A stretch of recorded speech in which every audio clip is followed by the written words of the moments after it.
Greetings all. You are tuned into Context Matters. The date is some day in February. I wonder is which day? February 8th. And I must tell you that we are dealing with justice. What is the concept of justice? But before I do that, naturally I want to start by bigging up everybody who is right here with us. Donna Whitaker, Sonia Ellis, Arlene Frome, Nordy, Donna Whitaker again, Sharon Savage, blessings to you as well. Ivan Johnson, big up yourself. Dion, good evening to you. G Angel, what's up? Miss Missy Bram Bram, blessings. Um, yeah, and if you tune into Reggae Global Radio, I know you're seeing me, you're hearing me. Um, I just want to say thank you so much for the support, and we are in a time where, let me tell you something, high energy blazing in the Jamaican space. It's election time. But also we are celebrating Black History Month. We are celebrating Reggae Month. So many significant things are happening in this month. Um, Monumental, historical things to happen. And well, I have a surprise guest for you today. So we soon get to that. Angela Hollett, blessings to you. Right over by the TikTok. Good evening, Michelle Johnson, Shamar Glenn. I'm seeing you. Island boy, big up yourself. Winston, Twizzle, Shamar, all everybody who is joining. I just want to acknowledge everybody and to say yes, I'm actually streaming from London, and the time now is 10:04. So it's way past my bedtime, but context matters. So definitely have to do that.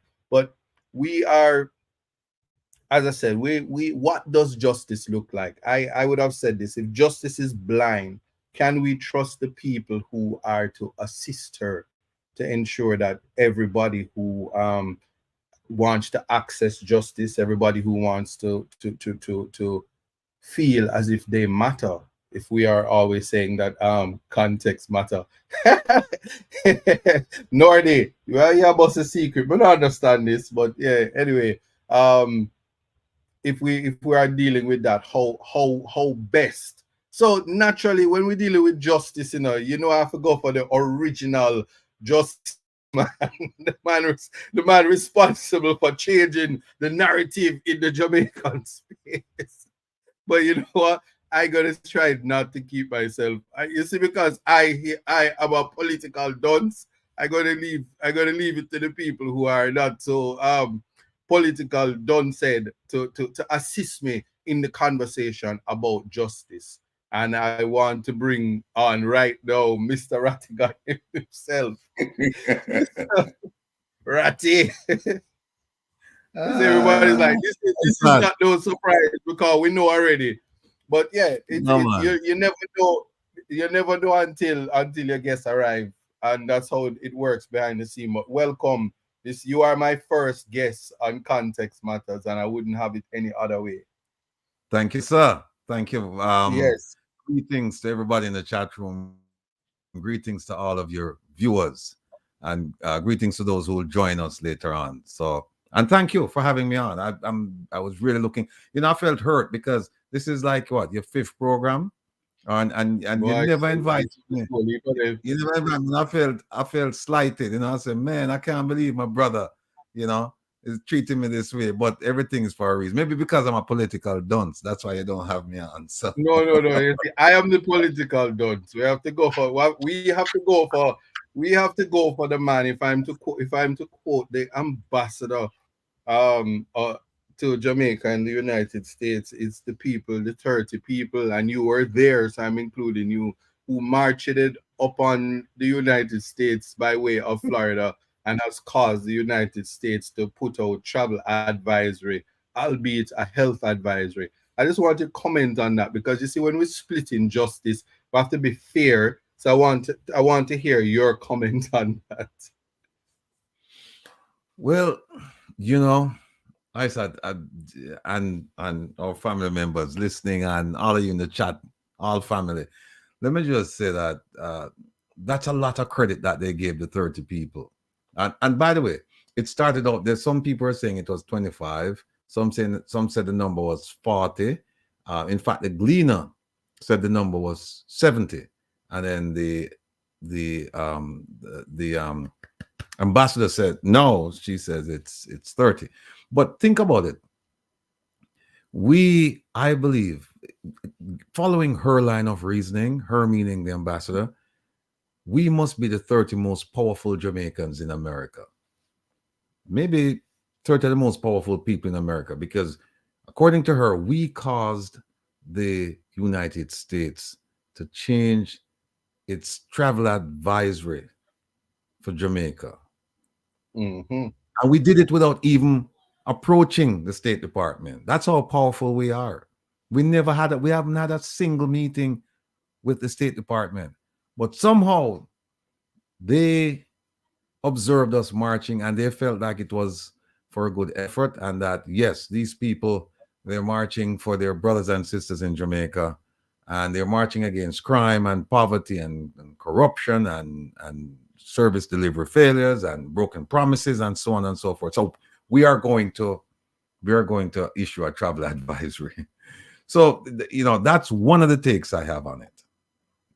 All right, but so here's my thing, because context matters. Are you really going to accept that credit, or are you really going to break it down in terms of the United States did respond? I thought you were going to have to respond, but then the United States says, the embassy says, listen, we have a duty to protect our citizens, and when it comes to the health system in Jamaica, it is wholly inadequate, and as such, we have to alert and let our people know. Furthermore, in relation to the index, the level that it was in 2022, from March 2022, it hasn't changed. So we are doubling down on our position and not changing it. And other nations might have followed. Are you taking the credit for it, or is that a misrepresentation from the part of the Jamaican government through their representatives to be putting out that ad hominem narrative? Two parts to it. Two parts of the answer. One is, break it down. Am I taking the credit? No, she's giving us the credit. And then the second part of that answer is that it has proven. When I say it, I'm talking about the totality of the circumstances has proven her to be unfit to represent Jamaica in the position where she is. And I'll tell you why. Let's do it sequentially. The Chinese foreign minister, he traveled to Jamaica. And during his stay in Jamaica, the prime minister and the minister of foreign affairs and foreign trade, they both made statements. I think the minister of foreign affairs and foreign trade made her statement on her website, but the prime minister verbalized it, that Jamaica was and continues to support the one China policy. What does that mean? It means that China has the right to exercise sovereignty over Taiwan. Family, that's a huge, huge issue. The US government, they oppose that view by the Chinese, if it's espoused by the Chinese or anyone, much less a small country like Jamaica, right? And remember now, despite what we may think about America, and believe me, some of the things that we think about them, the negative things, they're justified. But despite that, they're still propping up Jamaica. Most of the tourists to Jamaica, they come from the United States. The US is Jamaica's biggest trading partner. And Jamaica sits right on the back door of the US. So, you just have to be careful when you make these statements. So the statement was made. I believe that was a catalyst for the travel advisory, because the Jamaican government announced that murders decreased by 7% and crimes across the board decreased by 22%. That's good news. So the Americans couldn't take issue with that. But here's what the State Department said. It said, we're not talking about crime, we're talking about health services. That's the update to the existing travel advisory, which was at 3 since March 2022. Now, Right. here's what the ambassador did. Well, what happened was when the travel advisory came out, the minister in Jamaica went over to see the ambassador. Bad move. Nothing happened. Then the ambassador, she claimed that it was the State Department wasn't looking at the facts and the figures objectively, because Jamaica was and is a safe place, to live and to invest and so on and so forth.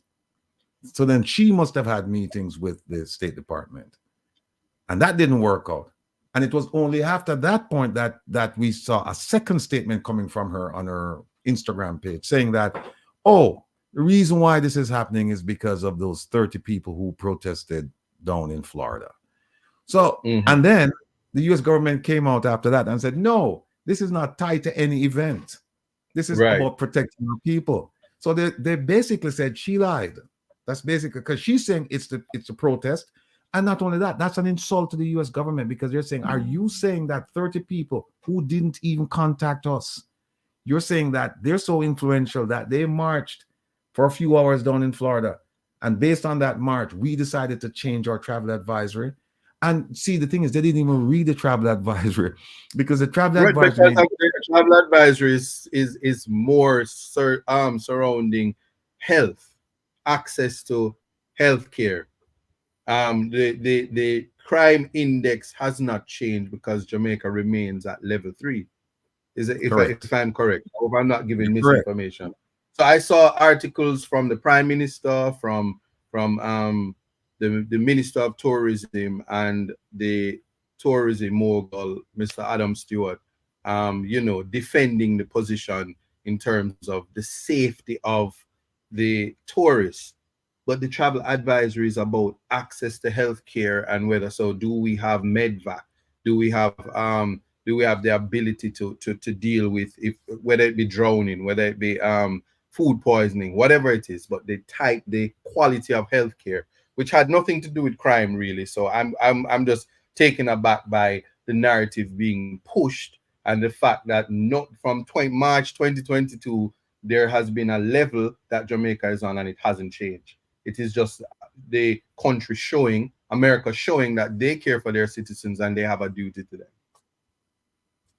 Yeah, it's ridiculous. I'll be honest with you, and I'm being very complimentary when I use that term, because it's far worse than just being ridiculous. It shows a level of immaturity as far as diplomacy is concerned. It shows a level of incompetence, because that's not how you deal with these kinds of issues. That's not how you deal with it, because now she looks like she looks like an idiot, because she came out and she said one thing, and she's actually espousing a view as to why the American government did it. And then the American government came out and said, no, that's not why we did it. Here's the reason why we did it. And so the question now is she going to apologize to the 30 of us? I don't think an apology is forthcoming, but it just goes to show the kind of people that we have representing Jamaica. It's not a good look. I will continue to maintain that the CG, the Consul General based in Miami, Mr. Mayor, CG Mayor, that he would be a far better ambassador for Jamaica than the current ambassador we have. And I'm saying this based on just performance. I haven't heard a bad word about this. In fact, I've heard only good things about him, and I've seen him in action. He goes everywhere. He knows the communities inside out. He knows the people. He's intelligent. He's dynamic. He's approachable. He's everything that the ambassador is not. And again, folks, it's not based on anything personal. It's based on performance. And what the ambassador did over the last several days, it doesn't increase her standing. In fact, it makes her look like she doesn't know what she's doing. And we haven't heard from my favorite minister, by the way, Isat, you know, and she's at the center of this. We haven't heard from her at all. So, not this is she an So idiot. no, so you see these words are being floated around. I'm surprised that that people can say these things because you just said with no apology that she looks like an idiot. So can we Yes. so just give me clarity on this. It's okay to just call people idiot and dunce. Nothing wrong. I just need When to they know if act, this is no, when they act in such a manner, yeah, I think the characterization, you have to earn that characterization, and the ambassador has certainly earned it in this respect. I see. I see. So when it is that things like this take place in the space, um I just we're talking on the topic of justice. So it's just ironic that the Minister of Justice in splitting justice said that the leader of opposition, Mr. Mark Golding, is a political dunce. He said so on a radio program. Um, I just want your thoughts on that because if it is that justice certainly has a definition. It is let me say it. The meaning of justice differs, but generally, philosophical justice is a concept establishing balance or fairness, usually within reciprocal or connected relationships among individuals, i.e., the leader of opposition and the minister of justice. And it extends to large groups, the public at large, communities, societies, Jamaica at large, and so on. Take it as far as the diaspora, the embassy, however we reach. I just want your take on it because you recall there was a young man, a young attorney who had made some statements in the capacity as as on a talk show, and there was, I think it was the General Legal Counsel, the Bar Association, they called for him to be disbarred because there's a canon that says that canon 8 of the professional rules says that discourtesy to attorneys in any space, according to the chairman of the GLC, should not be allowed, and it's a breach of the canons. So the question is, Mr. Chuck, who is the Minister of Justice and a King's Counsel and an attorney, is an attorney at all times, regardless of what they're doing. His response to the leader of opposition, who is also counsel, would he in breach of Canon 8 by virtue of the standard set? I'm just curious. Well, in my opinion, justice should be meted out equally. Mm-hmm. And when that is not done, it's cause for concern. It causes an erosion of the system, which we cannot afford to happen. And this is basic. This is just basic justice, basic equality. And as you say, context matters. Now, that young attorney who made the remark was taken to task for bringing the profession into disrepute.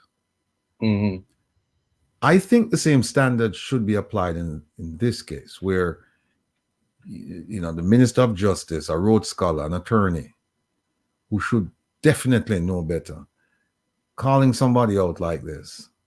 I think, and as you said, when you're an attorney in Jamaica, you're wearing your hat all the time, particularly being a Minister of Justice, and for him to make such a comment, I'm surprised that the GLC or the Bar Association, I'm surprised that no one, including the PSOJ, the opposition, civic society or civil societies, religious societies, NGOs, I'm surprised that nobody has said a word about it. And so he's basically given a free pass to hurl insults with no consequence. And for me, that brings the profession into disrepute. The fact that he's allowed to say these, well, the fact that he said these things and allowed to say them with no consequence. There should be some consequence, or at least a verbal, um, some verbal consequence. Where they bring him in and say, look, you know, you can't, you know, you have to uphold the profession. You have to be above and beyond reproach, and you cannot address people in this manner because people look to you for guidance. They look to you for inspiration. And when they see you doing this, the feeling is that if this minister can do it, then it's okay for me to do it. But at the same But time, while what this is if, I have to play devil's advocate. What if the fact that he's not a colored man, he's of Chinese origin, what if it matters and that people aren't offended if he makes those overtures to a white man?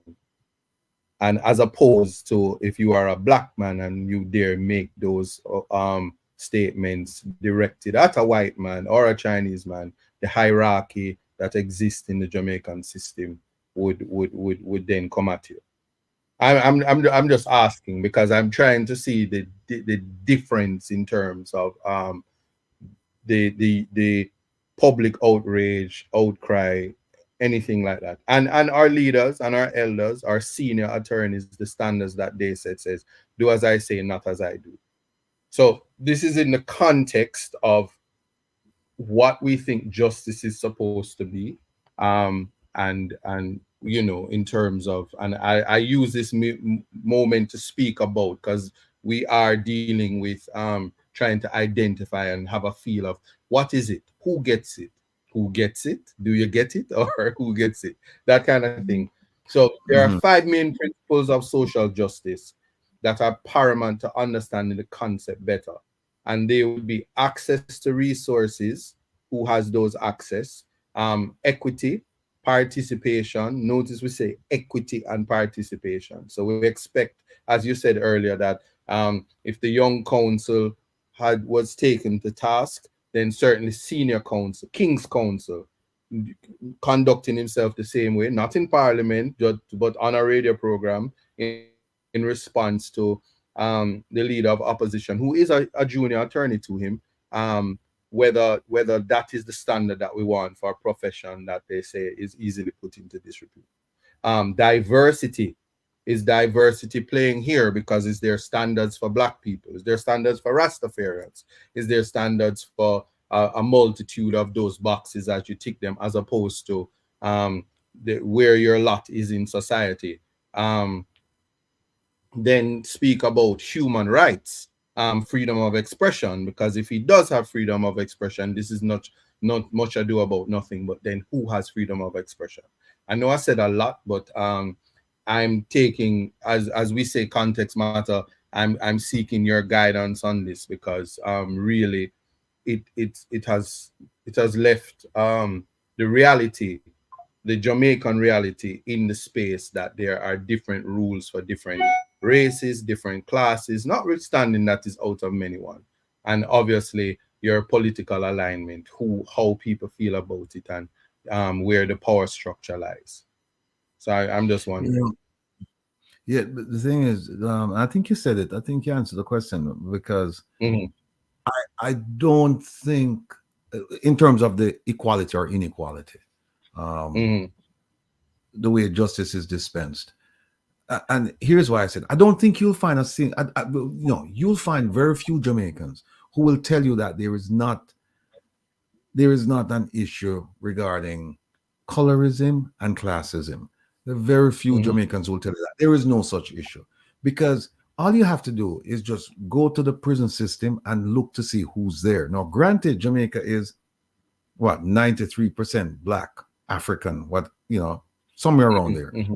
So at least you'd expect to see others meaning other races in prisons as well, but not to the extent that you'd find the black Jamaicans. But we don't find those people. We don't find people who live in a certain class, a certain geographical area, or people with because of certain skin color. We just don't see those people. No, somebody could reasonably draw from that, well, those people don't commit crimes. Well, that would be unreasonable. So I shouldn't even say that it's a reasonable assumption. No, people commit crime from all social strata. Crime doesn't know any boundaries, but we just don't see certain people being brought before the bar of justice. And we see that there's preferential treatment certainly given to certain people depending on your color and your class. We see it all the time in Jamaica. And in that young attorney's case, when you try to isolate it and compare and contrast it with what the Minister of Justice said, you shouldn't be shocked. You shouldn't be shocked if there is no consequence suffered by him as a result of what he said. And the reason for that is as clear as day. Because of who he is, that's number one, because of where he's from, because of his color, because of his association. And also because of, I found this out, that your school affiliation is also another factor that causes difference between you and somebody else. Like if you went to Campion, there is a Campion crew that they look out for each other. I didn't even know this. I was told this by people who went to school. So when we say context matters as far as treatment is concerned, context really shouldn't matter. It's that if you're wrong, you're wrong. But context matters in Jamaica, because if you're wrong and you're from a certain class, a certain color, certain family, you know that the type of justice you get is going to be different than the justice somebody from Crossroad is going to get. And it's sad, but it's reality. I'm glad you said that, because it also segues into several incidents, standards of leadership. So is it okay to pull a gun on a voter during election time? Is it okay to run down another one after you pull a gun on another one? Is that okay? Is that conduct that would allow? And we're talking about splitting justice. Is that conduct that would allow you to disqualify yourself in terms of representing the public? Because if you're running down public with your gun, I can't imagine what you would do otherwise. I'm just wondering, is it okay? Because that we are dealing with that in terms of the standard of justice. Words. If you are talking, no, go ahead, please. Go ahead. No, I'm trying to process it, because here it is. You had one person who had to resign because he was he calls for a resignation, even though there's call for resignation for the chair. I think it's the chairman of the party, because she was in a video with a man who metaphorically says, during political time, that we're going to whip you, we're going to beat you, we're going to do all of that in relation to a counselor, the counselor who crossed the fence. And there's public outcry. Well, there's cry, oh, you should resign, I can't believe it, violence against women, the usual call. And it was a video where, if context matters, taken in context, one would wonder if it rises to threat or anything, or is it political banter, especially coming from the mouth of somebody who's not a politician but a voter who has the right to freedom of expression and is speaking about using his right to vote along with other voters to figuratively do something to a candidate. And the chairman gets put to task in terms of how to she's to resign. But here we have the minister saying, you're a political dunce, and we have a councillor running down people with gun and no need to resign, and there's defending it, and how dare you even think that. So the double standards which rears its ugly head, is it a power standard? Is it a hypocrisy? Does it show the concept of justice? These are the questions that are being asked. Well, you said is it hypocrisy? And I will submit to you that it is. And Jamaica holds itself out through the mouth of the Prime Minister as a beacon of light for democratic ideals and democratic principles, including the right to assemble and the right to free speech. But what we see is not in congruence with what we've heard. So, for example, the Prime Minister will say, yes, it's free speech in Jamaica, but we know that you don't have the right to threaten anybody, right? But but with your leaders, it's a little bit different. It's less circumspect if you talk about your leaders, because after all, you elected them and they're supposed to provide a service. They work for you. And we've seen instances where people have criticized the Prime Minister only to be humiliated in front of a camera and made to apologize. Now, how is that democracy? That cannot be democracy. And then this gentleman, had it not been for a video, we probably would have, because even with the video, he went and he filed a complaint saying that he was attacked and he had to employ self-defense. But the video shows something else. The video shows that even when the guy kicked him, right, there's a guy who came to the assistance of the first man, right? Even when he kicked him, he took off running. So even if there was a threat, the threat diminished by the person running away. RV Clay. Case law. Right. And so he started chasing the man, and then we haven't heard anything. Again, it's hypocritical. And it's anti-democratic when you see these things happening, because you said to yourself, then how can we preach to people and say, well, then, how can we preach to people and say, yeah, this is what we stand for and this is who we are, and we're this beacon, for democratic principles. And then when you look at what's been happening, I mean, look at a case cases that I'm sure you're familiar with, cases under the states of emergency where people are held indefinitely, no charge, and they just held. That's anti-democratic. That's not justice. And if you think about it,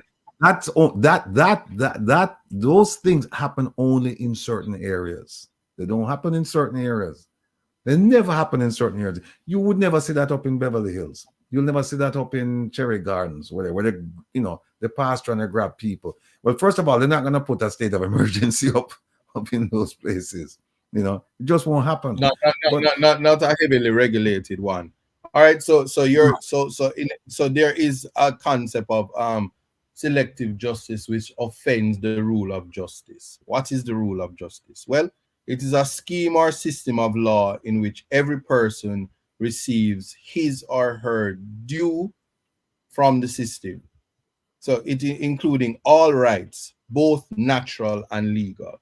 So when you hear the man, and I'm not going to use the word common man, but when you hear the ordinary citizen says, we want justice, what does this idea or concept of justice looks like to a man where he doesn't have freedom of expression? Constitutional rights are suspended with or without the state of emergencies, or without the proper protocols in place.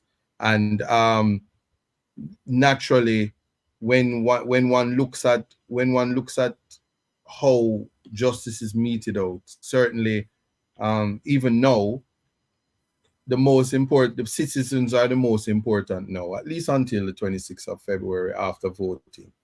And they get a sense of, the trick-yard man come around and trick them and say, give me your vote.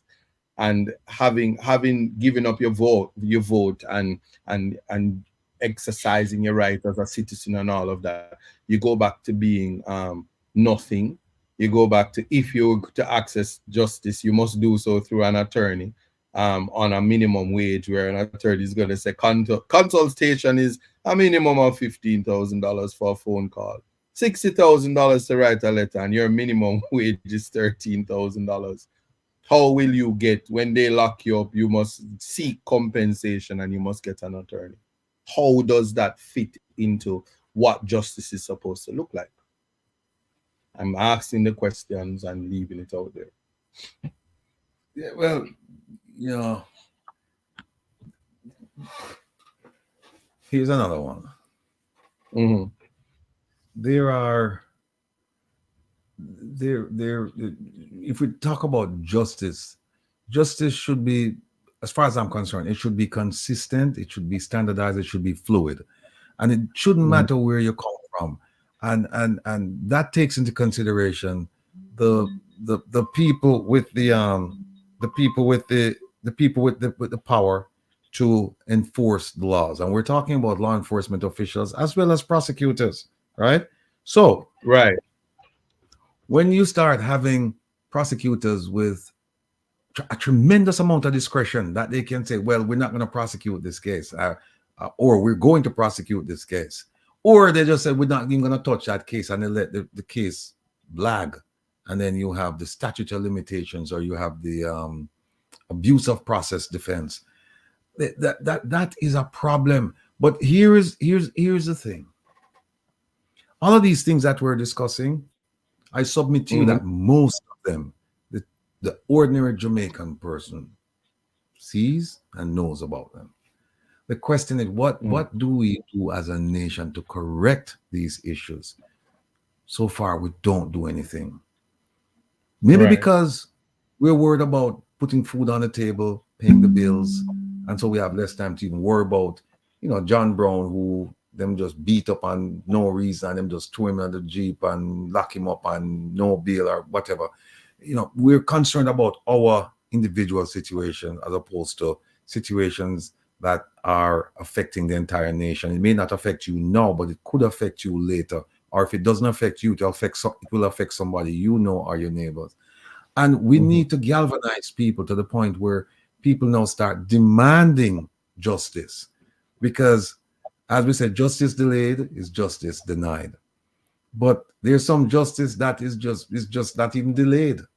It's just unjust, you know, and we just don't say anything about it. So we need people to start speaking out about this.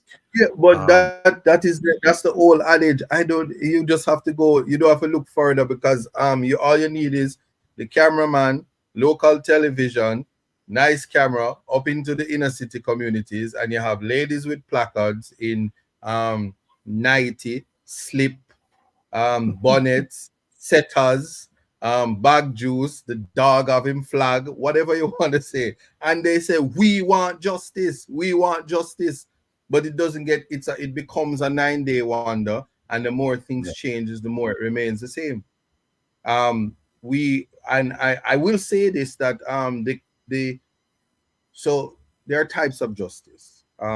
Restorative justice. I have to say, I bring up that one because it's the most powerful and profound thing, especially in a society largely filled with black people. One of the tenets of how black people do conflict resolution is through the village and the circle, empowering the people to make decisions, because it takes a village to raise a child. We say all of these things. And so the healing circle is where justice would be meted out, and people are allowed to live in harmony after there has been some form of violation. Now, if the justice that we speak about, because Lady Justice is blind, as in she has a scale, and her eyes are covered. And no, I'm not talking about the ambassador of the United States. We talk about Lady Justice. But it would simply mean that we have a Greek idea, a white concept, a European concept of justice given to us by our masters, our slave masters, and the system in terms of the black and whiteness of the system. It says that you can access to justice even if the heavens may fall. Now, justice therefore is the citizen's sense of duties. So I speak on this program about Plato, about Aristotle, and about Socrates. For Plato, justice at once a part is once a part human virtue, and the bond which joins man together in society. It is the identical quality that makes good and social. So justice is an order and duty of the parts of the soul. It is the soul as health is to the body. Justice is the soul as health is to the body. So if you're not getting to justice, it means those who are responsible to give you justice are soulless, they're empty. And we know that empty barrels make the most noise. So it is in that context that I am saying that people need to know what justice looks like, know what justice feels like, and as of right, get access to justice. Access if it's a court matter, that you not face the court without an attorney if you don't have one, no matter how minuscule the matter is. When you go before the court as a lay person, a judge is not supposed to engage you until you have an attorney to speak for you. And even under that, there's an assumption that the attorney that you get have competence, because we now know that you can be politically dunce, just like how you can be politically correct and politically incorrect. If I adopt the words of King's Counsel, you may very well get a lawyer who is politically dunce, and therefore can't politic in the halls of the courts, and you find yourself justiceless and naked in the eyes of justice, who is blind, left out there as roadkill. So what your thought is? And they can't notice that the comment section can't get past the incident where the court of public opinion is using their expertise to ascertain what really happened with a video that we have snippets for and different scenes. Well, your thought. Let me just go back and say that, Peter Tosh, he has a song, brilliant song, Equal Rights and Justice. Not that one. That's it. I want equal rights. Everyone's crying out for justice. Yeah. Yes. Right. He said everyone's crying out for peace, but he wants equal rights and justice. Equal rights and justice. Yeah, because in last December, the Prime Minister was here and he was talking about peace.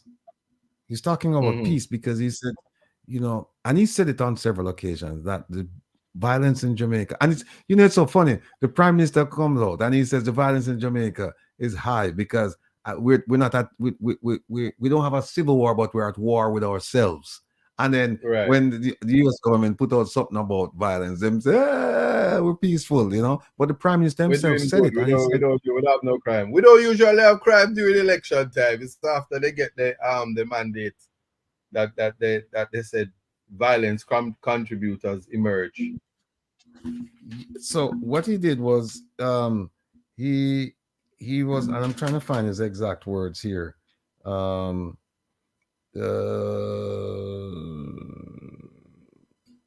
story short, he said that he came up with this mantra: peace, production, and prosperity. And he said, and then he intimated that they should have, they meaning Jamaica, the country, should have something similar to what they had in South Africa after apartheid. The truth, and you mentioned it, where he said the village square or village circle, and he said they should have something similar to the Truth and Reconciliation Commission, something like that. Because in order to get to peace, you have to have equal rights and justice. That's a formula propounded by, and it's an accurate formula by Peter Tosh, that you have to have equal rights and justice, and then you get your peace. You can't have peace and you have unequal rights and injustice. You cannot have it.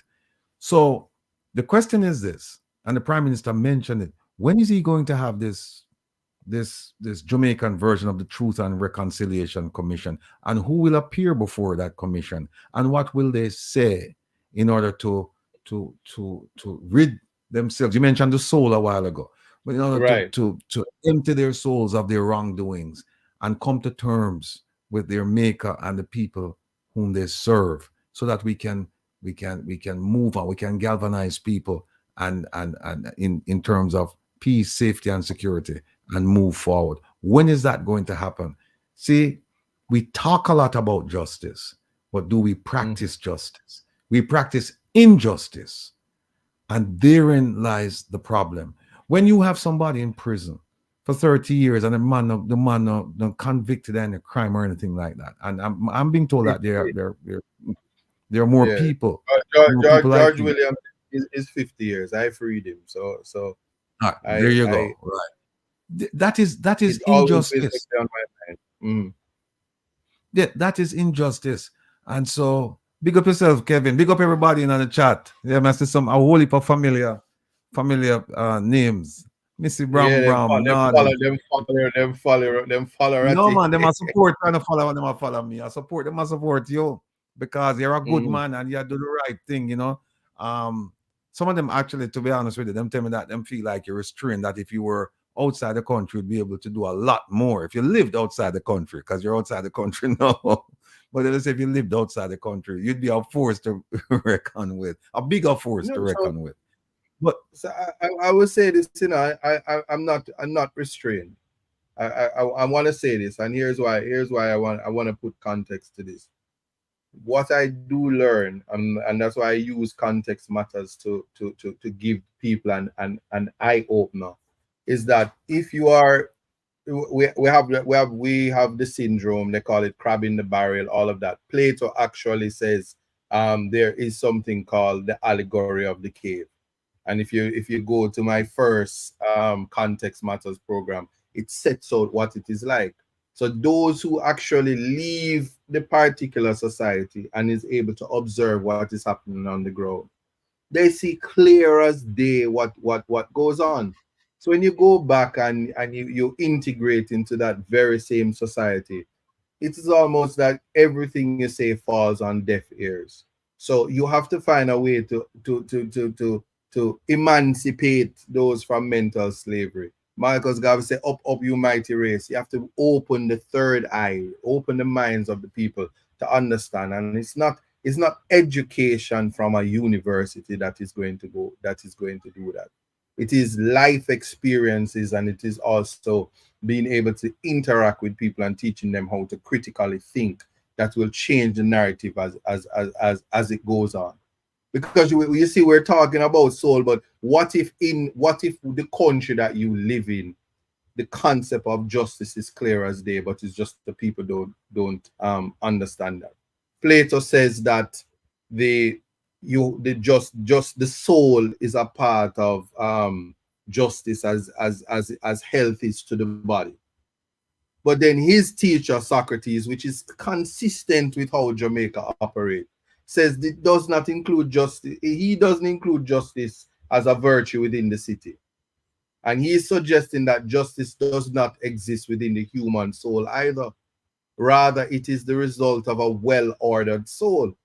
So if you don't have a well-ordered soul, if you don't have integrity, if you don't have probity, if you don't have compassion, if you don't have empathy, if you don't have respect for humanity, you can't split justice. So as a result of this conception of justice, it separates people into three types. Here are the three types, and tell me if you don't see this as a function of the Jamaican society. That of the soldier. Jamaica is a police state. Think of it. That of the producer. They're making reference to violence producer and all the kind of producers and who produce justice, who creates the narrative of what justice look like, and then that of the ruler.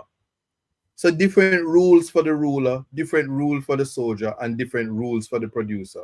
And all that is meted out against the observer, who is the citizen who is helpless.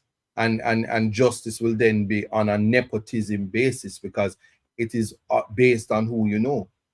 So that when people say that this is a human rights issue, you hear people say, yes, but let's just not bring the human rights into this. Everything can't be human rights. We have to learn to fetter the power. We have to learn to regulate. Otherwise, the system will fall. And you hear that in conversations, and people say, I don't propose to be a a constitutional expert, but we have to ensure that we balance justice so that the system can work when the system is supposed to be there to serve the people. So you have the definitions. We live in a society where we do not define things and we don't put things into proper context. So that if I split justice and say there are things that I appreciate that the prime minister does, people say, oh, him sell out, them buy him out. I thought he's a weak jellyback man because he appreciates something, because you're not supposed to split justice. Like, you will be upset with me because I tell you, if nothing else under the sun, a peanut can drift. And I'm sure the Baroness Scotland, if I walk down Westminster Abbey right now, she would agree. If nothing else, a peanut can do that. And peanut can do that. That is why she is silent. I split justice. There must be some things that you can do. I'm sure the public will agree with me that misinformation is the order of the day. And it is coming from where? The information person. Misinformation. And one is not worried. That is the concept, that is the ideas, that is what we look at. But we have to be balanced, and we have to be fair. And in doing that, the call for justice means that you too have to be blind. You can't see who is in front of you and say that is a PNP, so we don't like it. Then when the shower do the same thing that the PNP do, you say, well, it kind of different. It different. Move yourself. Only did do it for 18 years. That kind of conversation seems to suggest that justice where it is supposed to be meted out. And we're not even talking about in the court, We're talking about the level of morality that is expected of every citizen to be his brother's keeper, to be able to raise a child. A village can't even raise a child now, because if you leave somebody, when you look in the papers for yourself, you leave a 13-year-old and a 12-year-old with a 18-year-old, 19-year-old, or an adult, you're going to have Sissoko coming to talk about some sex crime that took place. So there's a breach of trust. So Maria says balance justice as a question. She says justice is already a balance, and if you balance her, it means you've tampered with her. But the balance is not, justice is not balance. It's the people who mete out justice must be balanced. Because if you're balanced, you won't be able to balance justice. You'll give justice where justice lies. There has to be a tipping of the scale for there to be justice. So the balancing act must come from those who are beating out justice, because wherever the scale tip, justice raises its head. I'm just putting that into context, Maria Williams. But so yes, Mr. Rattigan, that is pretty much in a nutshell. The dilemma that we are facing is that everything is public relations. Everything is public relations. For instance, the JCF is allowed to go on social media, and it's so funny. I just saw it randomly. The young man's name is Romy, and it says it's all about Romy. Come turn yourself in. A play on the words of Beenie Man. It's all about Romy and your big fat sister Naomi. The all of them claims that them know me, and that is the communications arm of the JCF. But they really went in the same context. They go and say that the young officers, who I think the video was complete satire and sarcasm and brought humanity into the JCF, when they said, I'm a police officer. Of course the criminal is going to escape in nearby bushes. I'm a police officer. Of course I'm going to skip the line so that I can get my KFC and get at the bank first. This is if you're splitting justice, it has to be that the communication arms can't use satire, can't use the literary tools, if it is that the members of the JCF can't do it in terms of using social media to humanize themselves and make themselves relatable to the community. So that is an idea or a concept, or I should say an example, or demonstrating the lack thereof in terms of how we use justice. And if we're in a society where there are different rules for different people, then justice, there's no access to justice. And then the next aspect of it is, how do we bring access to justice for all? So your comment on that, Mr. Atigan. Well, I tell you, look at Maria. If you look at her at 5:51, she makes an interesting point. And tell me what you think about this. Jamaica is regarded as a very religious country, and she puts forward the proposition that if you're religious, then religion teaches that God is justice. Hence, when justice is served, it is a physical manifestation of God. So when justice is not served, are we to take it that there's the absence of God there?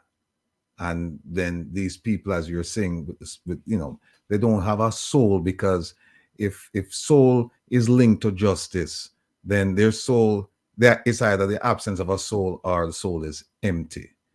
I think it's an interesting point that you make. If you are religious, so if you're not religious, then where is the justice? Because you say if you're religious, I know, notice. So we're putting things in context. Jamaica is a Christian society. Correct.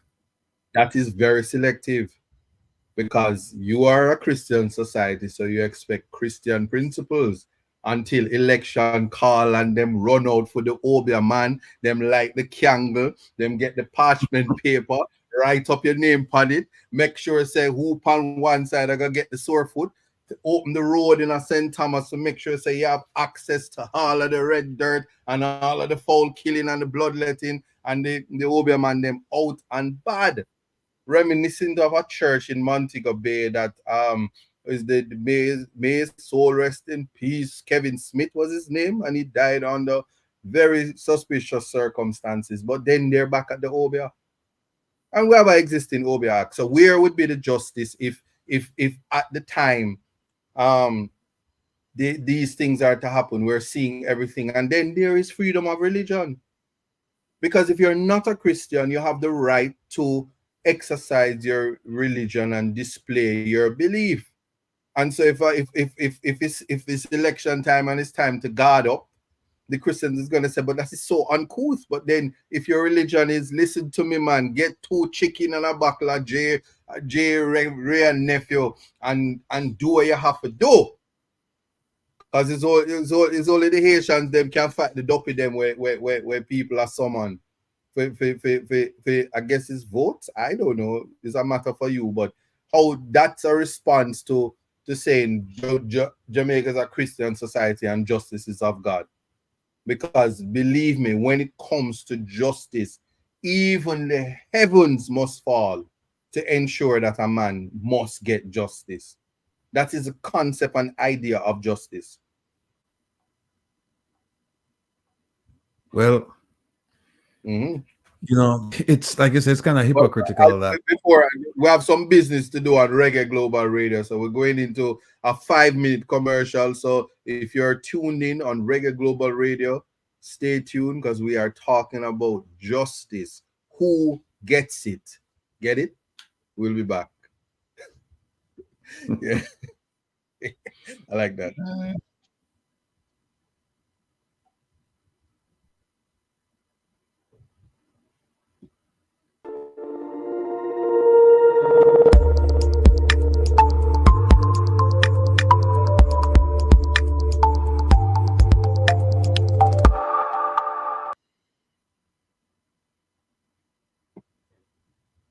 Yeah, so Agnosis says we have all been lied to for generations about this God thing. Get woke. Maria says only the devil or his demons in the world of religion would stop a human from receiving the physical manifestation of God. which is justice. Which is justice. The principles of Jamaica is built, this is Joe Forbes, on the Christian faith. It doesn't necessarily mean individuals operate on Christianity. That is interesting. Big up yourself, Kesu. Jermaine Hamilton say it's a me all me I say if it was any other person pulling his gun on anyone, they would be facing FLA.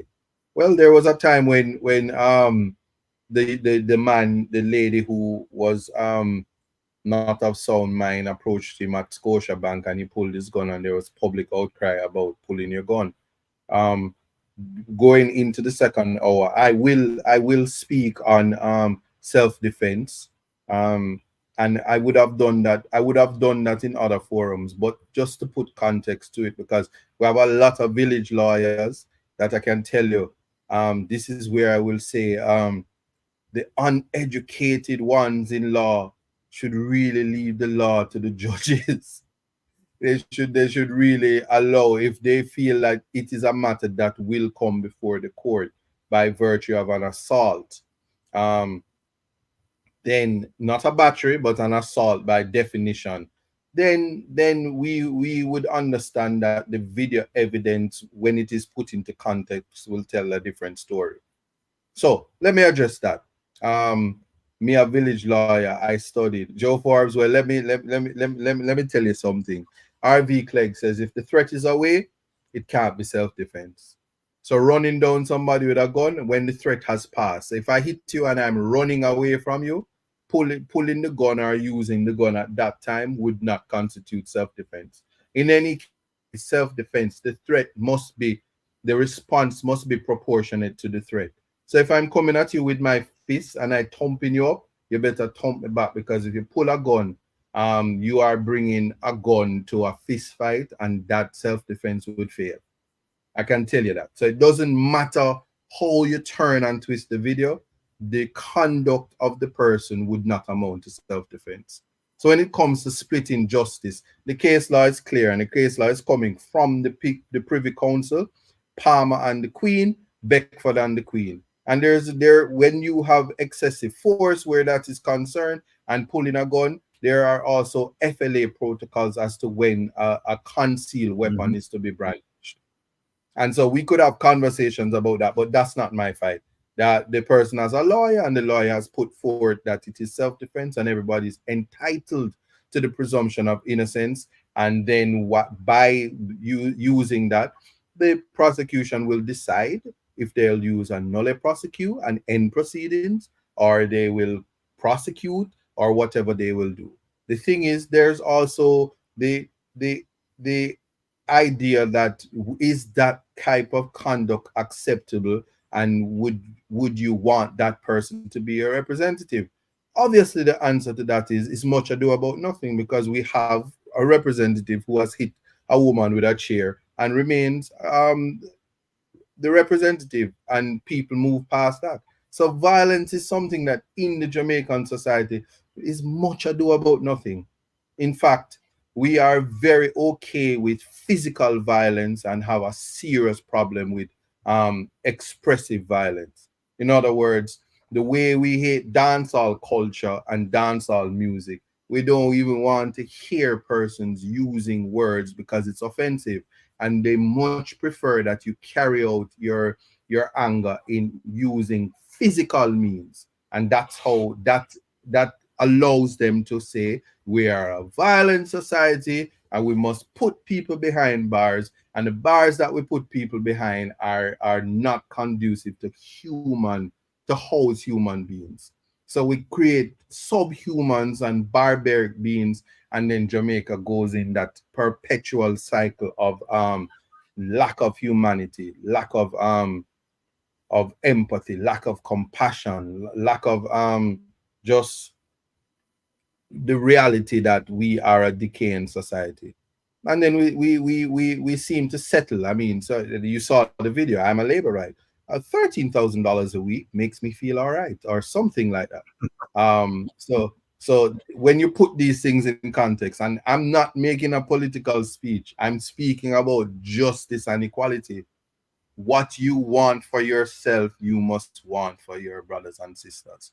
It cannot be that we take the concept that we are all of the same material, but some of us are so we're all the same metal, but some of us are silver, some of us are gold, some of us are platinum, some of us are diamonds, some of us are just wood and water. And Maria said it right, moral decadence. So much so that it has spawned Stardon says talking alone is an aggressive action. But talk, you see, action speaks louder than words. And sticks and stones may break your bones, which is what they do in Jamaica. There's a video circulating where they literally cut off somebody's head. They literally do that. So that says in and of itself that there is a serious problem in terms of what is acceptable in a society. Nordia says 13,000 for 40 hours a week. No, sir. The audacity for Andrew to take 300%, that is so upsetting. Carlos Stewart says, my bad, good evening, one and all. Mr. Ratigan and I said, how are you doing? I'm well. All is well. Yes, Miss Arati. So that is pretty much what we are navigating in terms of trying to go away from saying that it is a Christian concept, because it really isn't, as well as it has to be. We speak about locus of control many times, but the internal locus of control is what is the marker for being able to mete out justice. And justice is not about, it's not just it's not the judge and the justice system that gives a citizen justice. It's even the court of public opinion. The fact that there are persons that are trying to mitigate because of their interest, in terms of videos, in terms of whatever. There has to be an absolute right and absolute wrong. And in dealing with the absolute right and absolute wrong, that's where justice lies. The mitigation thereafter is of a totally different thing. So it would prevent persons from just attacking persons, attacking you because they can't deal with the real issues. And so they defame your character, and they're in a position to do so because it becomes a distraction. It puts you in a position when somebody defames you, you're going to have to go to litigation. You're going to have to consider, do I litigate? Do I have to access a court system to get justice? Rather than person saying this ought not to be allowed. And you're not allowed to say this because I like you. You're not allowed to say that somebody, is it? Or is it freedom of expression? Are we allowed to just say what we want? These are questions that are possibly rhetorical, but it warrants an answer. You know, one because of the things I'd have, like to, one of the things I'd ask our family members in the chat is, give us your expression of what justice means. What justice looks like to you. Yes. Yeah, what does it look like to you? And then we can really have a discussion about that, because you mentioned a while ago, I said, about people saying things about people, and those things register as defamatory. Now the question is, how do you access the court system to get the desired justice in this case? And for a lot of people, justice is just walking out. Justice means just leaving it alone because I don't have the money. You know, justice means a 9-day one. They'll just leave it. It'll go away. For some people, justice means no, I'm going to take this on. But then you have a factor there, which is finances. Some people would love to take it on, but they just don't have the money to hire a lawyer and to plead their case in court. And some people, they do have it, but they just say, I can't be bothered with this. This is nonsense, because we won't get justice in court. They're like, if we put it in court, we have no faith in the justice system. So I would just, I guess, can you have justice in Jamaica if you don't have faith in the justice system? If you think it's rigged, if you think it's corrupt, then how do you expect it? Do you expect justice from such a system? We say justice must be based on the truth, yeah. Case who said justice is paying whatever the legal system says is the consequences for an ill. Oh, so you equate paying a fine with being justice, but what if you're not guilty? What about those who don't even get to access justice? George Williams spent 15, 50 years in prison um without having his day in court. And what if somebody tells you that you have to just simply pay a $500,000 fine, but they will say other persons doing the same thing that you did, and it's okay for them. Stardon says Jamaican people are mainly descendant descendants of rebellious slaves people, hence why progress is very tricky to come by. Too many uneducated, strong minds. Hmm. Ignatius But says the justice gentleman, is unbiased, impartial across the board. Okay. The but you know gentleman what? said what? No, but here's the gentleman who spent 50 years in jail, right? Mm-hmm. Where's his justice? Where's his What? justice? Yeah. Well, it has his justice is that the as it is right now, and I'm not really discussing that case because I know that it's not concluded, but there is a Oh, there's a case negotiation. pending. Yeah, there's Okay. a negotiation of how much he's to be compensated, and it can't be a wholly because they then just not have no money. So even when it Well, comes to here's compensation, here's the thing about justice. The idea of justice is we have to have clear markers. If you stay a day in prison and you're wrongly convicted, how much it is for a day in prison? If it's $2 million and you spend 50 years in prison wrongly, obviously, if it's $2 million a day, they should times it by 50, 365, sometimes 366, and times it by 50 thereafter. And that should be your compensation. It shouldn't be the people who sit at the helm of compensating. You should not have the opportunity to try to negotiate compensation and say, well, the country broke and we're not on the money. Because that you should have thought about that before you took somebody's child and took all of their life. You lock up somebody when they're 20 and 50 years later you let them out. They're 70. 50 actual years. How do you compensate for that? So I'm seeing persons. Justice mean the behavior given by their opponent.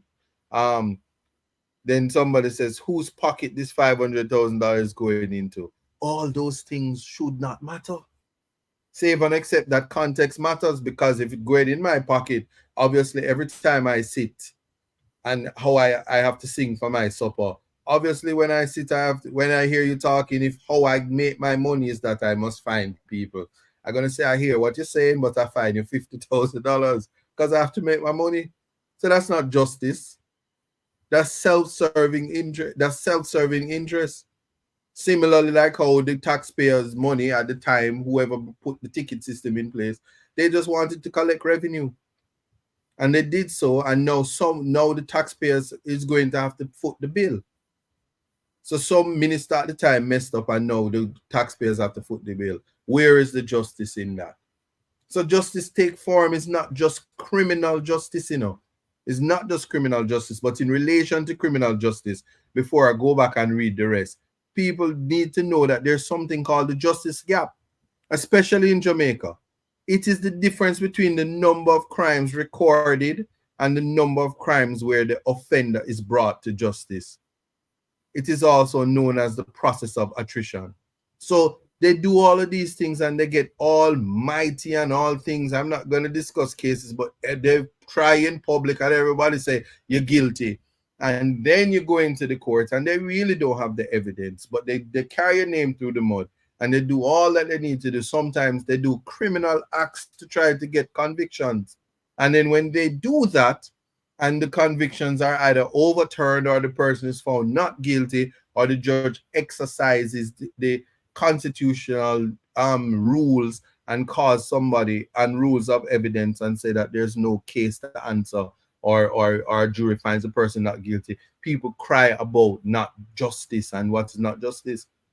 but it is many different arms that make up what justice look like, and what we should be thinking about when we start to say that what does justice look like and what we want. So not only that, not only what is justice, what do you want when you say you want justice?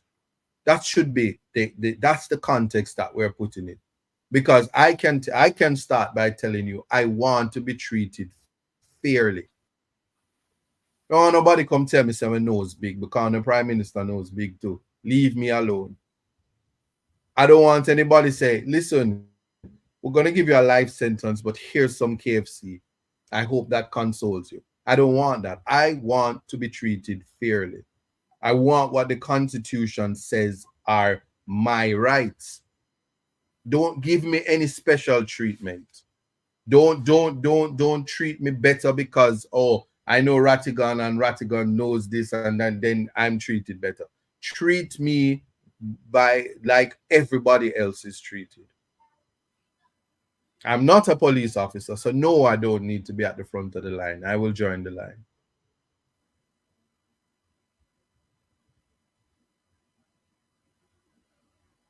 Kevin Wright said the long arm of the law is not reaching for the rich. And if it's not reaching for the rich, then what justice is being denied, and the color of justice is certainly color coming like chicken when I cook, colorless. So my question to you, and I intend to read them, is what do you expect when you say you want justice? What do you expect? Can I jump You can in? start. Right. Yes. You know, I don't know how to pronounce. Forgive me if I'm mispronouncing the name. Kashia, Kashia. See, Case. Oh, yes. she's at 614. She's making a good point. Because see, we're talking we're talking about financial compensation for the family. So people are in negotiation about how much that life lost in prison, 50 years, how much it's worth. But she's making a point. Her point is, wait a minute, that's the civil side. What about the criminal side now, where you punish people? I think what she's asking is, hey, who should be punished here? Because she's saying the JCF person who signs off the okay for putting this man in prison spends 50 years also.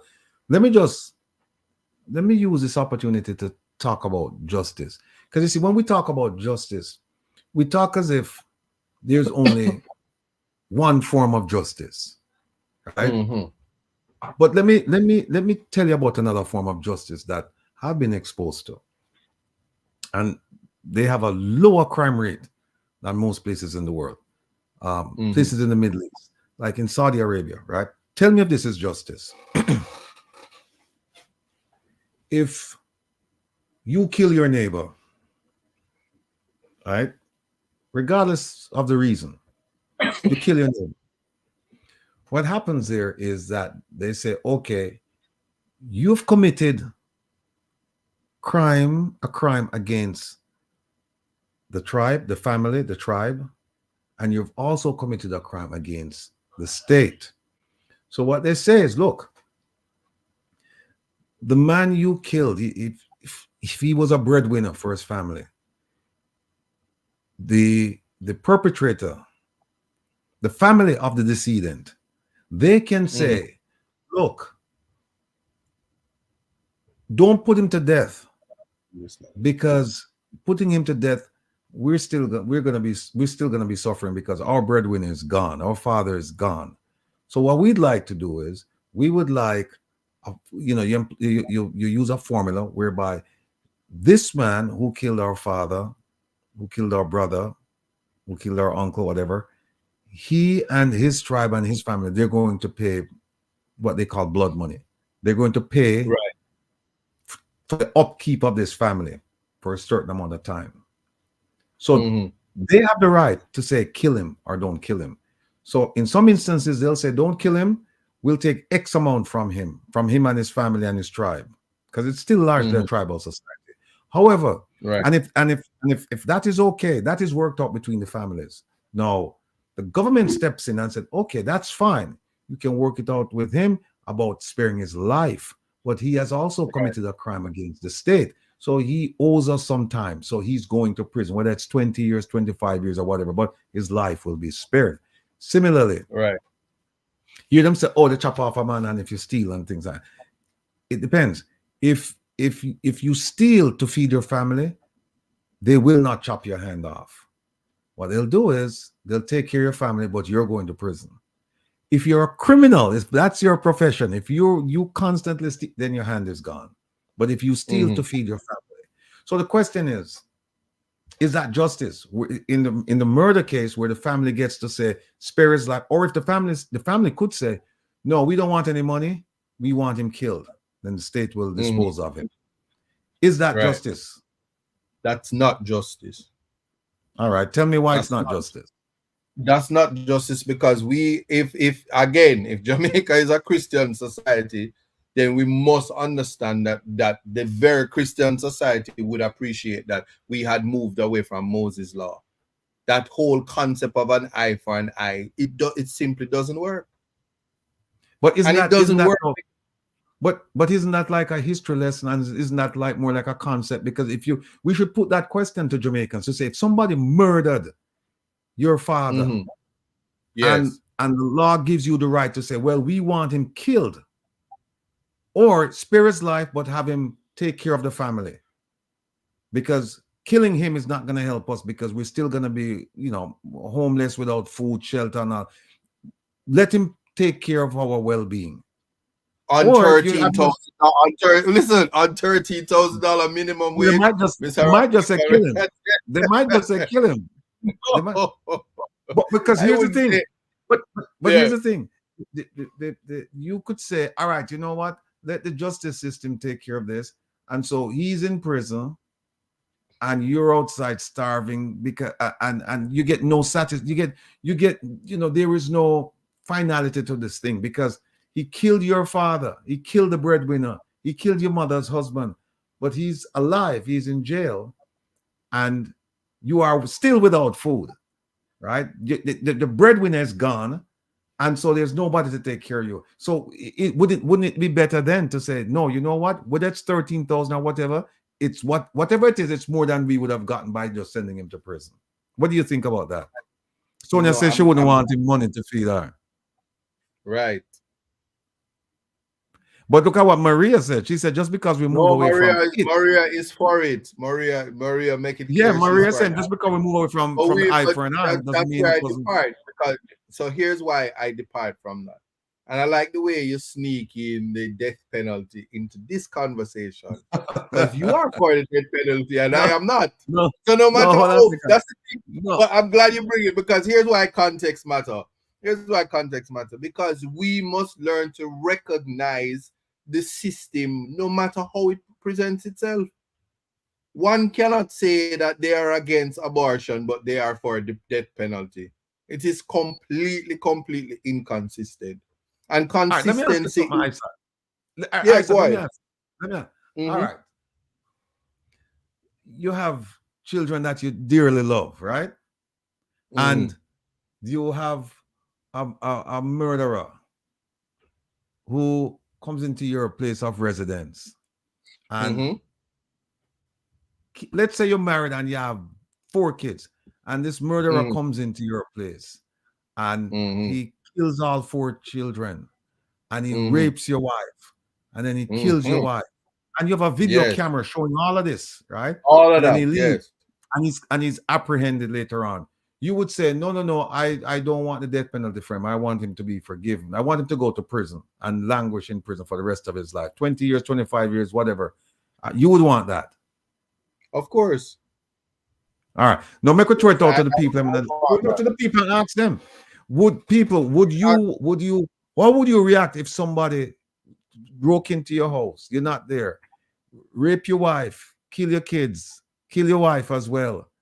And you know it's him because you have the video camera, and you see him, and they catch him with the murder weapon. They catch him with the blood on his clothes, DNA, everything.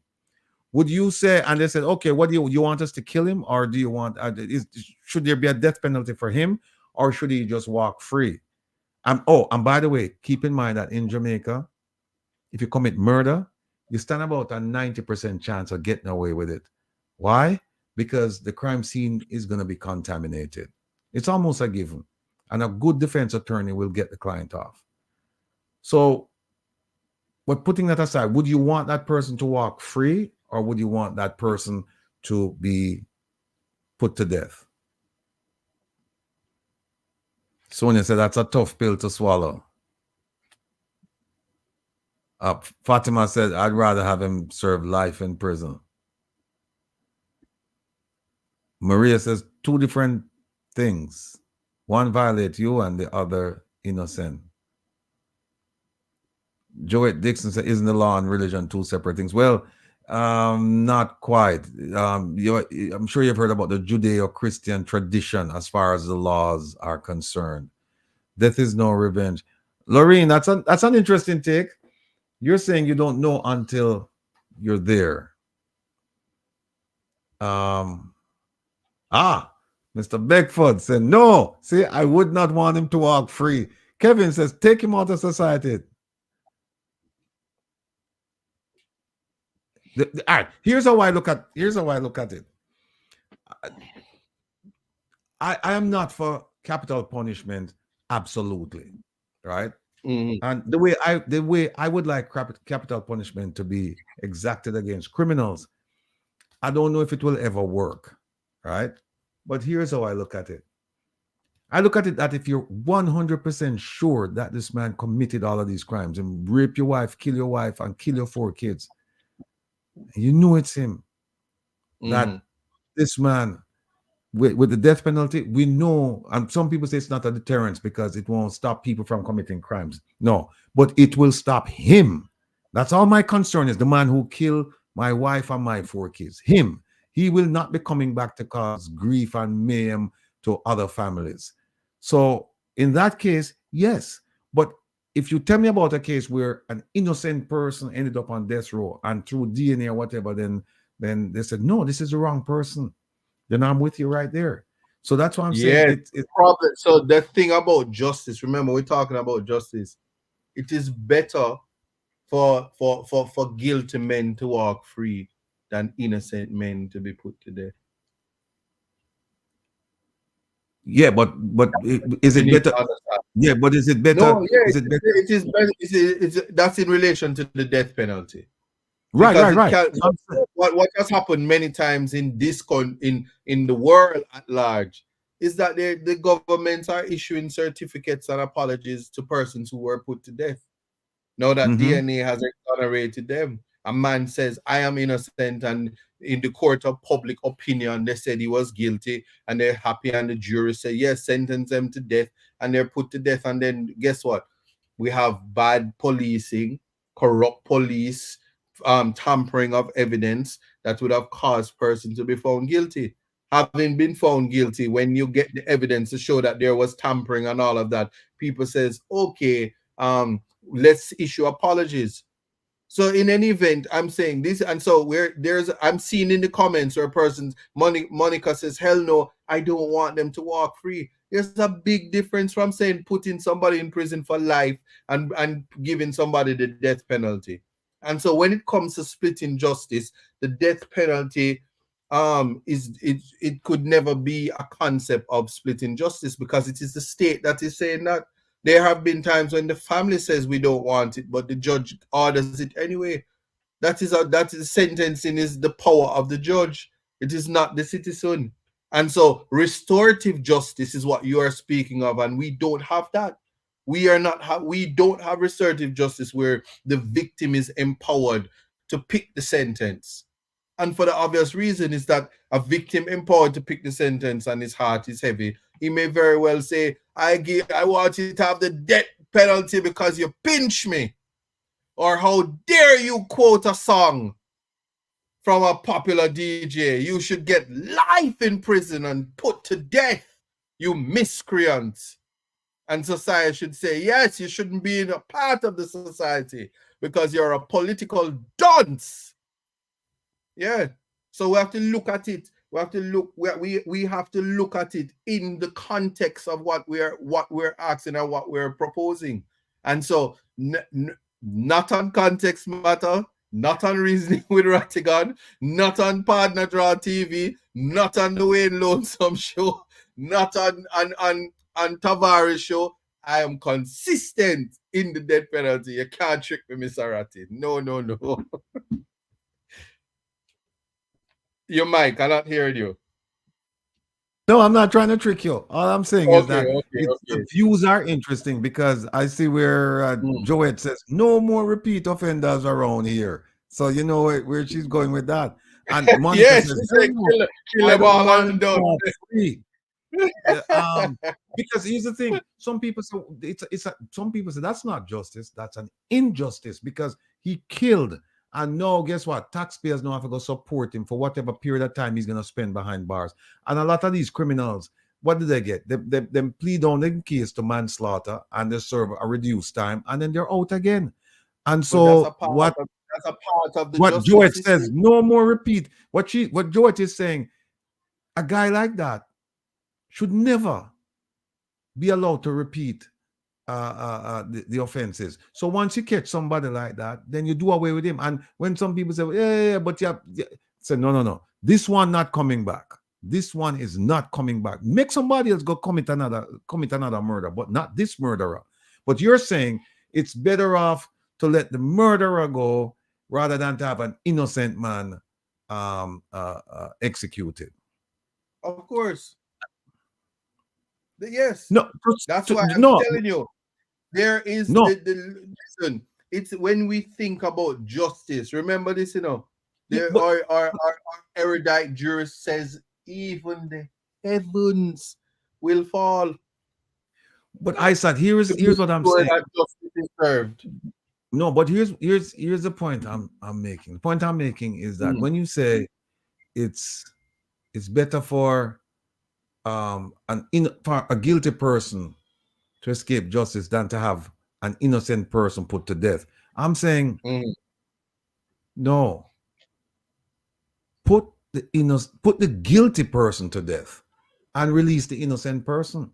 So the question is, how do you parse that? How do you, evidentiary, how do you identify the guilty from the innocent?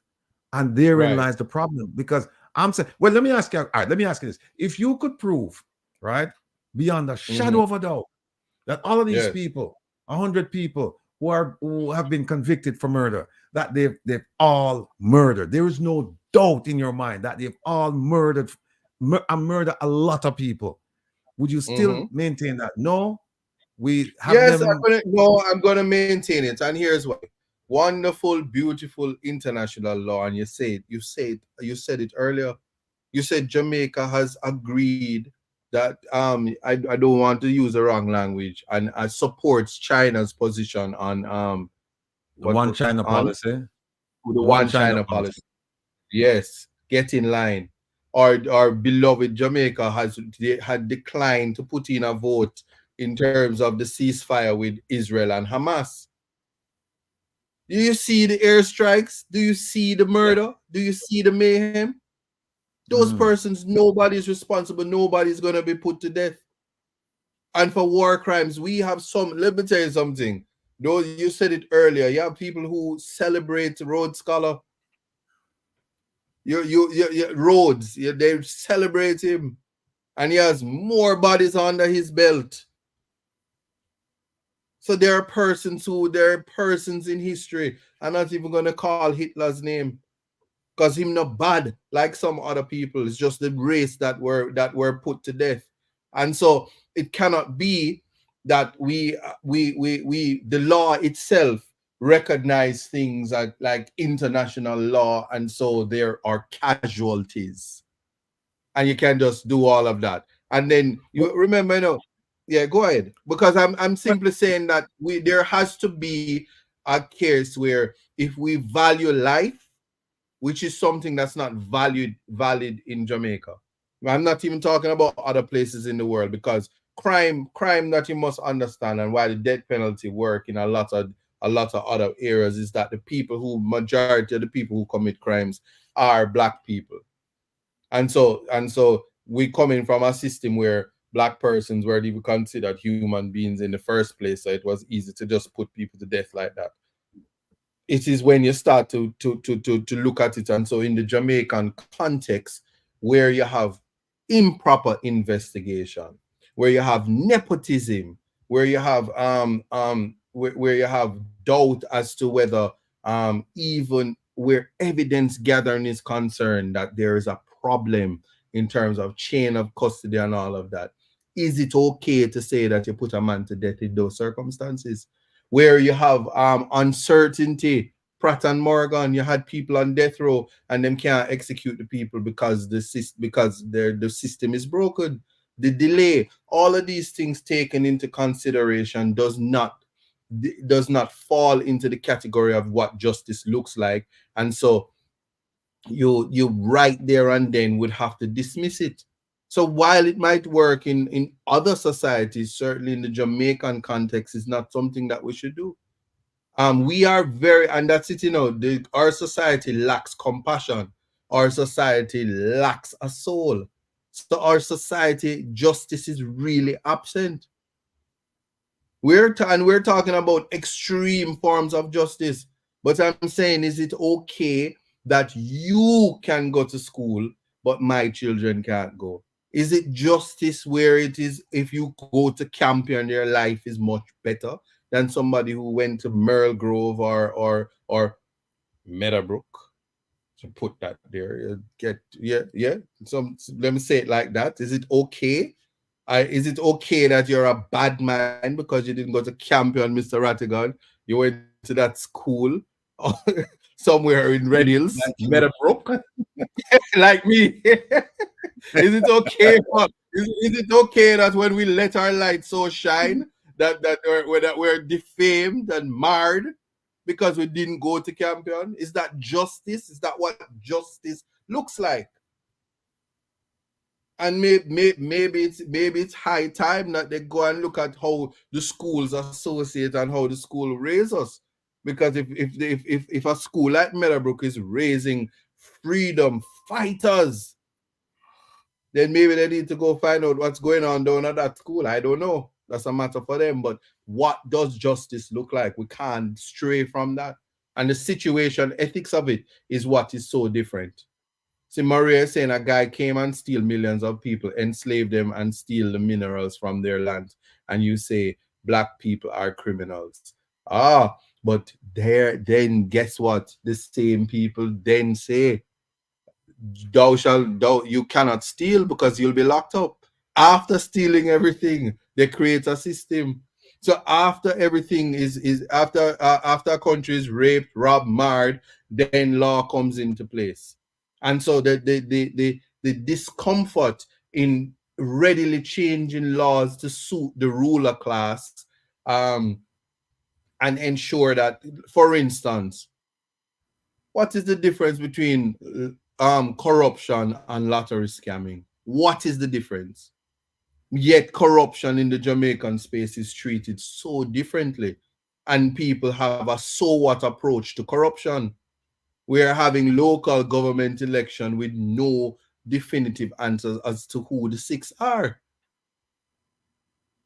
And I'm not being political, but I'm just showing you how it is that persons, when you look at how justice is meted out on a class by class basis, knowing that in America, when it was the crack pandemic and the war against drug, it was only black people who were selling drugs. When the white kids started to do the same thing, and then there was the opium and the other drugs that came in, the system says no. We have to see victims and drug users as what they are.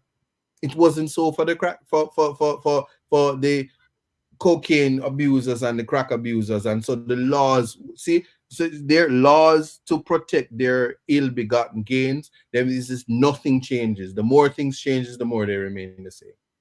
And so where in that do you say justice falls? Because justice is blind. It is the actors around it in society that one has to worry about. And the judiciary is the last defense against all of that. But it's not everything that we deal with in terms of it's not everything that we deal with in terms of the justice is about criminality. There is something called the moral code, the moral standard, and it does not always match with law because there's some simple stuff. You are homeless. Where is the whole housing solution? Giving away one house when 10 people need houses, is that justice? Is justice being served when only a certain class of people, type of people, who you know, nepotism reigns free? That's the concept, or that's the idea that we need to kind of get around. And so I see people agreeing, and the conversation wasn't necessarily meant to be taken into a black and white. You get it? Black and white, like the law. Law is black and white. But just to point out that in a society that is developing, in a society that is growing, in a society that is being raped and disenfranchised at the same time. And I'm using those words figuratively, so nobody has to report me for saying rape, a society that is being raped, because that happens every day. Gerald Rule says justice is a simple thing to define. There is no two ways about justice. It's so simple. Justice is doing the right thing in all matters. Because context matters, Gerald Rule. You are correct.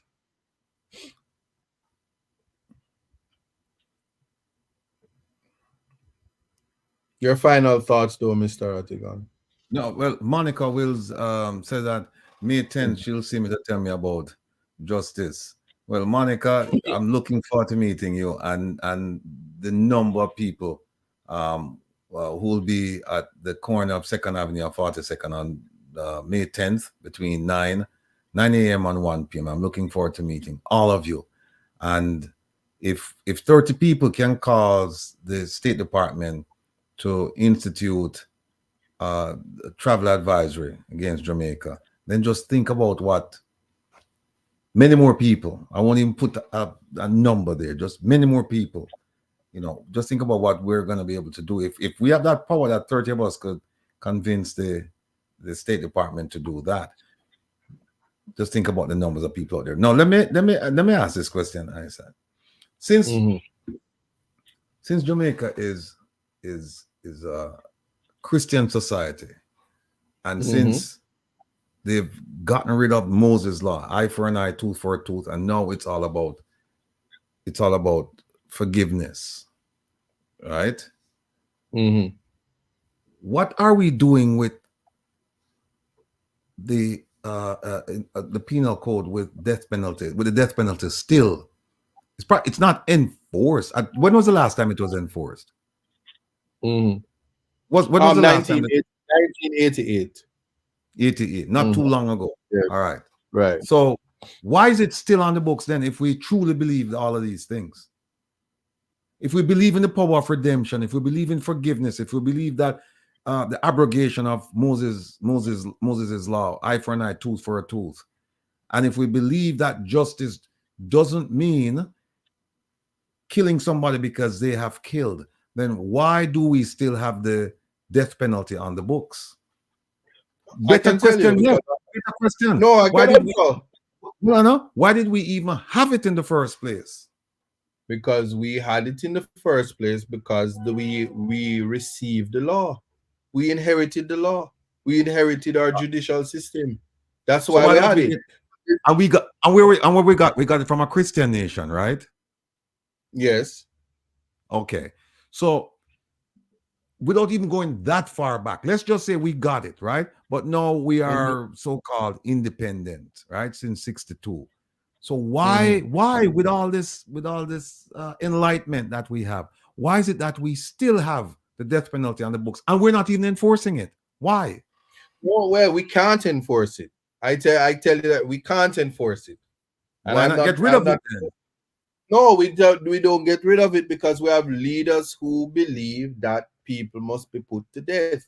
and they cannot wait, and they're very ambitious and believe that one day Jamaica will reach their zenith, their peak and climax, where we will be so independent that we can put people to death.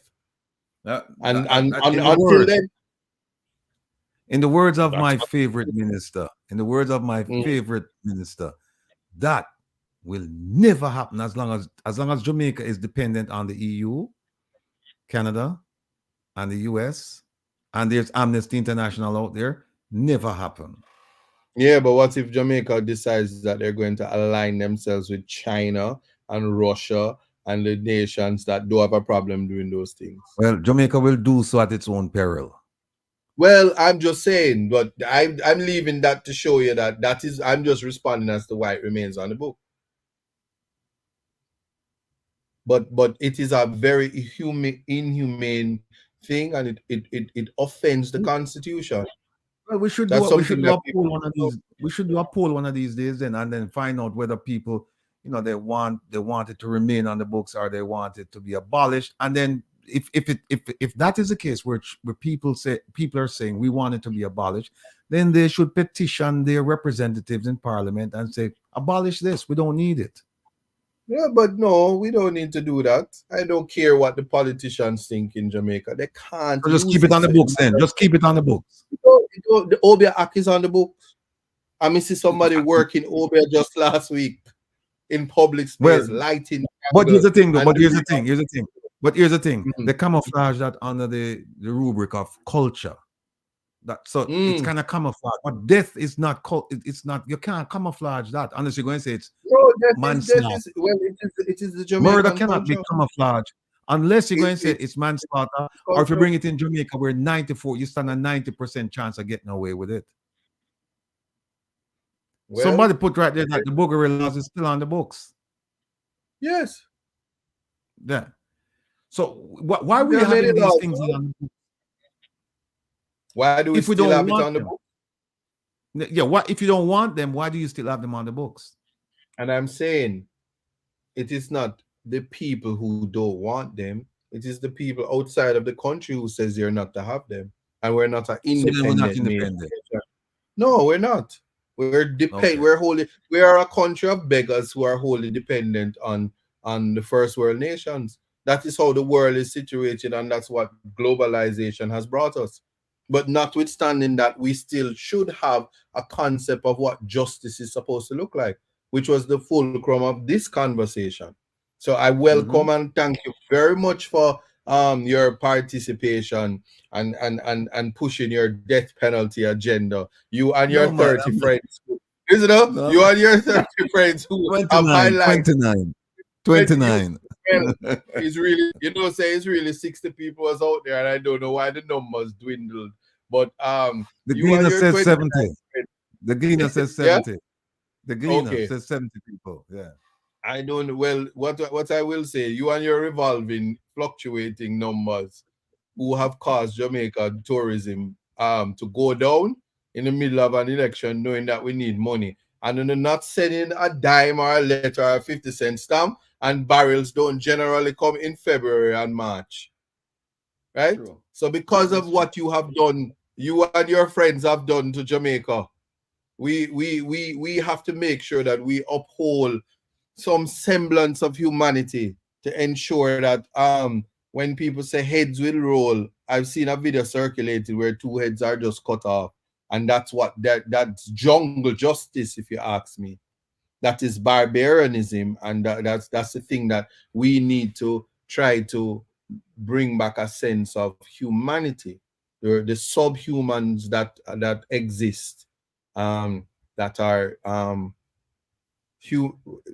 what should I call this now? Humanitarian, human rights dunces. Can I say that? I think I can, because I get guidance from the learning. No, right. The guidance. I get guidance from senior attorneys. So the humanitarian dunces who don't understand the concept of the right to life and appreciate the importance and the sacredness of being a Jamaican would never appreciate that to do justice, and justice must not just be done, it must be seen to be done.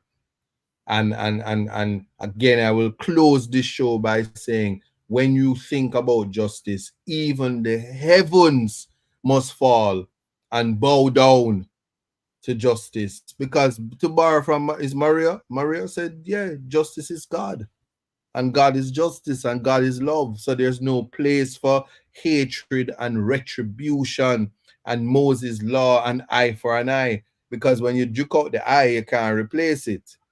And so we just have to appreciate that. And I hope that the question that we leave with today is, what does justice look like to you? When you say you want justice, what do you mean?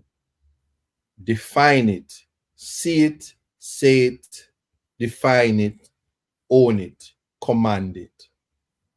And that will be how we change the narrative in terms of finding justice. And so when we look in the social space, and I will say that it is not okay to call somebody a political dunce. It is not okay to call somebody an idiot. You can say they're not smart, but politically correct. So I've heard you call somebody an idiot, but I'm not no moral code. So don't quote anybody. But so really we're saying to bring about a semblance of justice, where we have empathy, where we try to correct people, where we try not to use fallacies to bring our points across. And sometimes the truth actually hurt. So I'm kind of on the fence where it is, where if somebody is speaking the truth, can you fault them for speaking the truth? But that's a matter for persons to defend themselves. Um, Maria is saying an eye for an eye leaves the world blind. And I agree, which is why we have to do away with that. Justice is already blind. So we have to have a semblance of internal locus of control and command it for all, because it is the least among us that needs to get it, People like Mr. Rattigan, when people trouble him have lawyer, him just get lawyer, and lawyer just attack the people who offends him.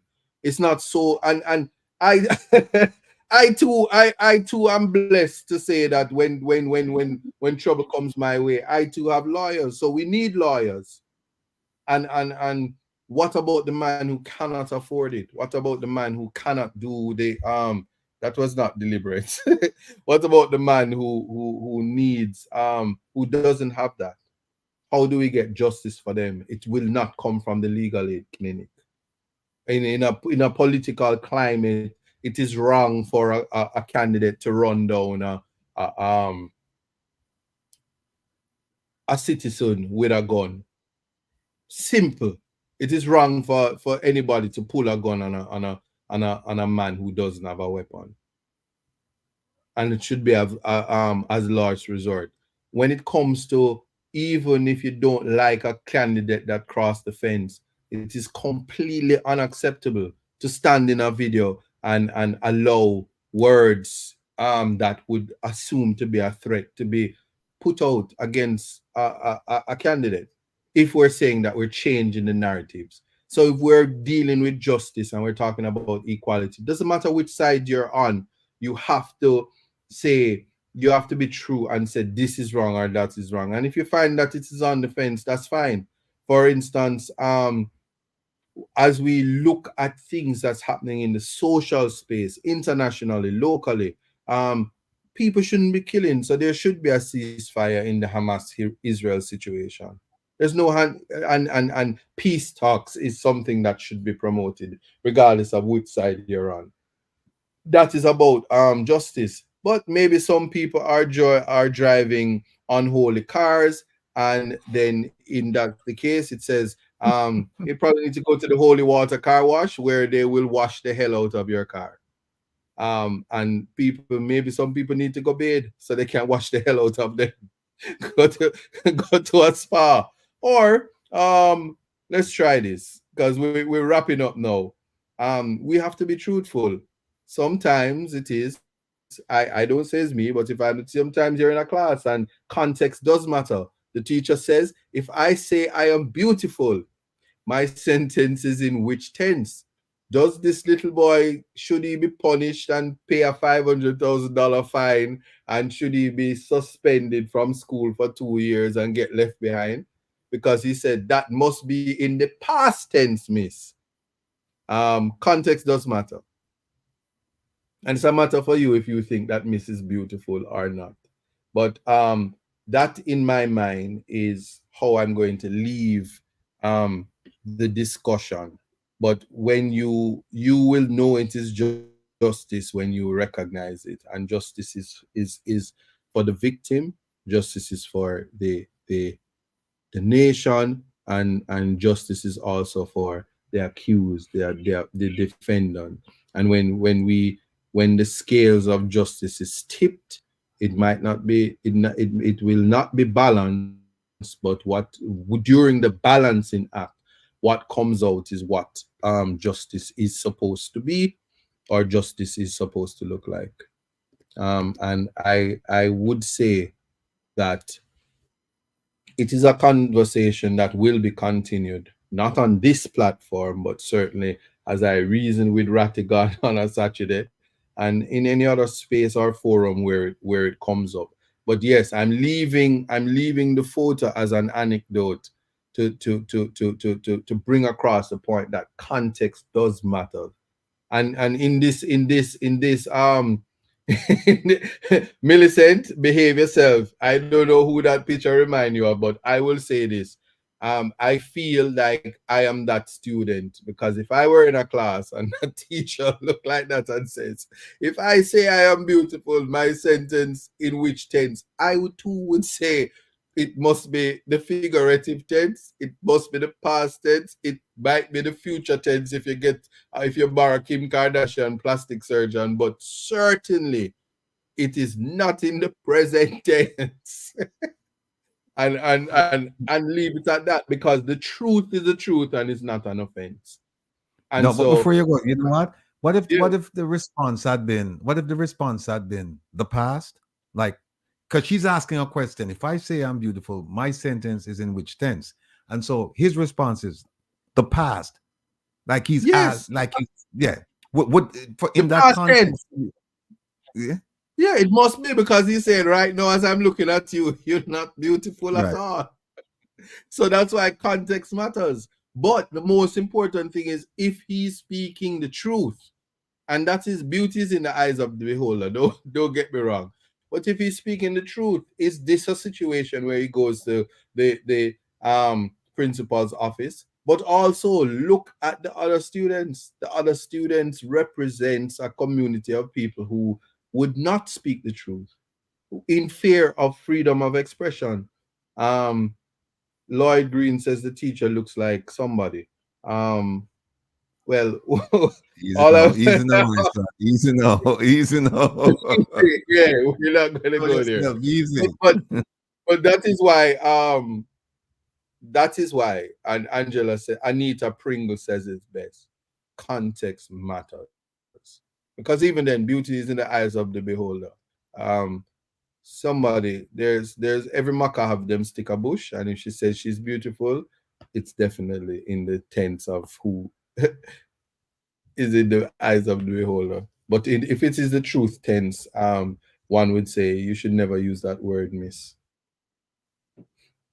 So that is where we end the show, and I want to thank everybody who is here. I can thank my guest, Mr. Rattigan, for stopping by. He made the conversation very interesting, and Thanks we for look having me. forward to many more collaborations. And the the the everybody listening on regular global radio, this is where we leave you, but want to say that the discussion was lively. We must find a way to figure out what justice looks like, so that we can have a better understanding and put things into context. And this is why context matters.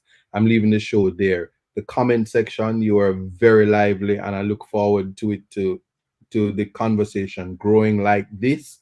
that we can have these conversations, because some very serious thought process was put into the concept of justice, and I greatly appreciate it, and I learn a lot, and there's a lot of contemplation that I will be doing as well. So until then, take care. It's all in life. Keep your head up. Keep the strength. Yeah. Blessings, everybody. Signing out. Bye-bye. Mm-hmm.